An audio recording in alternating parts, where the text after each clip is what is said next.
Hi friends, Oppo Reno 11 5G 13వ తారీఖున నేను book చేశాను.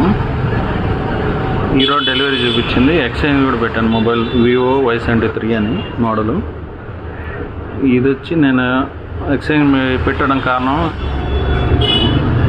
ఏం లేదు, జస్ట్ కర్వ్ డిస్ప్లే ఉండే మొబైల్ ఏదైతే ఉందో అది కావాలనేసి తీసుకోవడం కోసం నేను ఎక్స్చేంజ్ పెట్టడం జరిగింది. So original display, original back door, sleeve కూడా ఓపెన్ చేయలేదు, కానీ గుడ్ కండిషన్లోనే ఉంది. స్క్రాచెస్ లేవు. వీళ్ళేమో ఫోటోలో కొద్దిగా బెండ్ ఉంది, ఇంకేదో స్క్రాచెస్ క్రాక్ ఉందని చెప్పి అమౌంట్ అయితే ప్రైస్ తగ్గించడం జరిగింది. సరే నేను వద్దన్నాను. ఇక్కడేమో కస్టమర్ కేర్ కాల్ చేసి మాట్లాడితే, సరే మాది మీరు బ్యాక్ గ్లాసు స్క్రాచ్ ఉంది అని చెప్పి పెట్టారు. సో యాక్చువల్గా ఇక్కడ మనకి ఫిల్మ్ వేసి ఉండింది. క్రాక్ పడే ఛాన్స్ లేదు, డాట్స్ కూడా లేవు. ఒరిజినల్గా ఎట్లా ఉందో అలాగే ఉంది. అర్థమైందా? కానీ వాడు కస్టమర్ ఏజెంట్ ఏమో ఇలా ఉంది.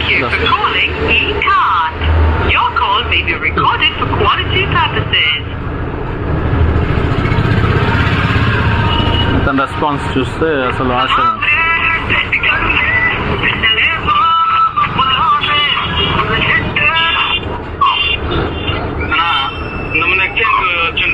Vivo Y73 పెద్దగా ప్లేట్ మాస్ బిర్యానీ ఎదురుగా అది ఏమని బ్యాక్ డోర్ క్రాక్ అని పెడితే ఎట్లా వస్తున్నా అమౌంట్? బ్యాక్ డోర్ ఏం క్రాక్ ఉందన్నా?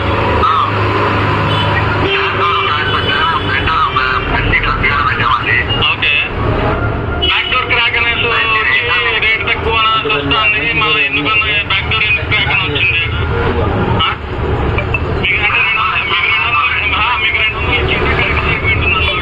అన్ని పర్ఫెక్ట్ ఉన్నాయని పెట్టింటారు.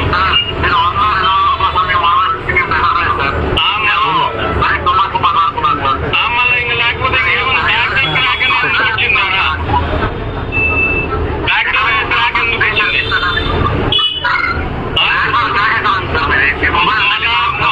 బ్యాక్ డోర్ క్రాక్ అనేసి ఇప్పుడు కస్టమర్ కేర్ కాల్ చేసి అడిగినా, ఇప్పుడు ఎందుకు అంత తప్పిస్తున్నారు? ఏ గ్రేడ్ మొబైల్ మీ దగ్గర నుంచి కదా మామూలు కొనేది మేము అని చెప్పి కూడా నేను అడిగిన. అంటే కూడా ఇవాళ క్రాక్ అని పెట్టున్నారు, బ్యాక్ డోర్ క్రాక్ అని పెట్టున్నారు అని చెప్పి అనేసి అంటున్నారు. బ్యాక్ డోర్ క్రాక్ మీ ముందరే కదా మీ స్టిక్కర్ మీరే కదా తీసుకున్నారు.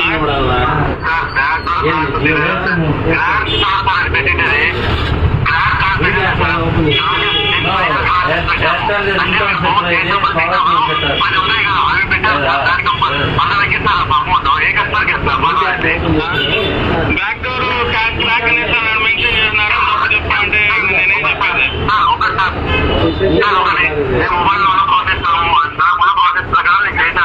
నాకు ఏదైతే ఎస్ఓపీ ఉందో దాని ప్రకారం చేశాను సార్. కావాలంటే కస్టమర్ కేర్ కంప్లైంట్ ఇచ్చారు, కస్టమర్ కేర్ కాల్ చేస్తాను, నేను వాళ్ళతో మాట్లాడుకుంటాను. దాంట్లో నేను ఫోన్ చేసిన తర్వాత మాట్లాడాల్సిన చేస్తారు కస్టమర్ నుంచి. నాకు కంప్లైంట్ ఇచ్చారు కదా, కస్టమర్ నుంచి నాకు కంప్లైంట్ వస్తుంది, కస్టమర్ కేర్ నుంచి నాకు కాల్ వస్తుంది, నేను వస్తాను, నేను రిప్లై ఇచ్చుకుంటాను సార్. ఓకే, ₹15 నుంచి వెయిట్ చేస్తాను బ్రదర్. ఇప్పుడు నువ్వు మొబైల్ తీసుకున్నట్టు కూడా పర్లేదు, నాకు ఇబ్బంది ఏం లేదు.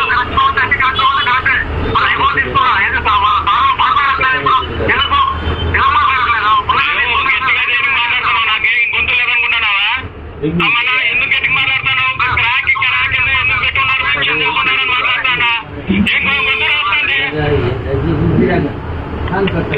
ఇది రెస్పాన్స్ ఫ్లిప్కార్ట్ నుంచి మనకి గొంతు ఎక్కువ పెట్టి అంటే బెదిరించినట్టు మాట్లాడడం జరిగింది. నేను అదే క్వశ్చన్, ఎందుకు గొంతు రైజ్ చేసి అడుగుతున్నారు అని నేను కూడా అదే క్వశ్చన్ చేస్తున్నాను. గొంతు మనకే ఉంది, మనకెందుకు, మనం తప్పు చేయనప్పుడు మనకెందుకు? మనకు గుడ్ కండిషన్లో ఉండే ఫోన్ నువ్వు క్రాక్స్ ఉందా అని చెప్పి మీరు పెట్టడం జరిగిందని చెప్పి అన్నారు.